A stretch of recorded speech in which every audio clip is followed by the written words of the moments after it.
Okay. Thank you so much for meeting with me today. My name is Ian Ross, and today I will be presenting my Summer 2020 RCEU program poster, Quantifying Whole Pancreas Area in a Type 1 Diabetes Susceptible Rodent Model. I'd like to go ahead and acknowledge my lab partner, Evan Fowler, our graduate assistants, Madushika, Wimalarathne, and Quiana, Wilkerson, Vidal, and of course our project leader and professor, Dr. Sharifa, Love-Rutledge. Moving to overview, the overexpression of FAT10 proteins has been implicated in diseases such as cholesterol, gastric, and liver cancers, kidney disease, and most importantly for this particular project, type 1 diabetes. FAT10 has also been implicated as a metabolic regulator, but it is unclear how FAT10 affects processes such as insulin sensitivity and lipid metabolism. Our weanling LEW1WR1 rats, which will be shorthanded as 1WR1 rats, overexpress FAT10 and have increased blood insulin concentrations. These rats also have increased body mass, but show no significant difference in abdominal fat compared to our control rats. This suggests ectopic lipid deposition, but the location of this deposition is unknown. By measuring differences in pancreas area, pancreas mass, and pancreatic beta cell mass, we can determine if FAT10 and a moderate sucrose diet promote ectopic lipid deposition in the pancreas of 1WR1 rats. Moving to materials and methods, our experimental methods, LEW1WR1 rats and our Wisterfurth rats were separated into 4 experimental groups. 2 of them on a moderate sucrose diet and 2 of them on a control diet. Sorry, I got ahead of myself. The rats were separated into these groups based on strain and diet. So we had 2 sets of Wisterfurth rats, 1 on control, 1 on moderate sucrose, and 2 of our 1WR1 rats, 1 on control, 1 on moderate sucrose. The pancreases of these rats were carefully dissected and extracted without disrupting the integrity of the organ. Then they were processed, stained against insulin, and then shipped to a company called Histoiz for digital imaging, as you can see in figures 2 and figure 3. These are our digital slides of our pancreas from our animals. Using ImageJ, which is a public domain imaging processing software, the pancreas areas were shaded, as you can see in the little yellow bits over here and over here.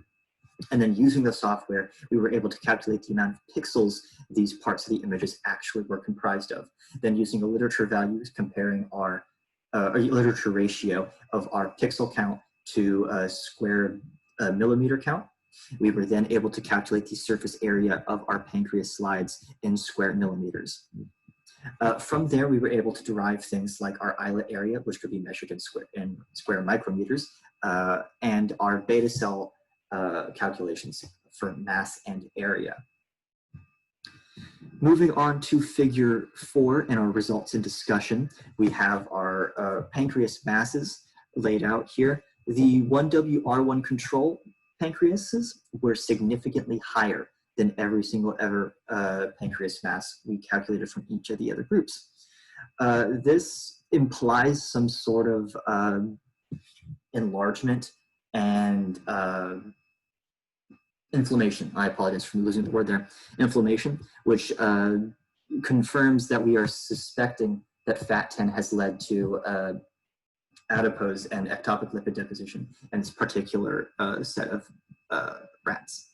Moving on to figure 5, the pancreas areas, however, were similar for all groups. This validates the normalcy of our calculations for normalized beta cell mass and area, but it's still interesting to see that the pancreas areas themselves were not significantly different. In figure 6, we have our normalized beta cell area. Again, due to the similarity of the actual pancreas areas, no particular or significant difference between the beta cell areas of each of our particular groups.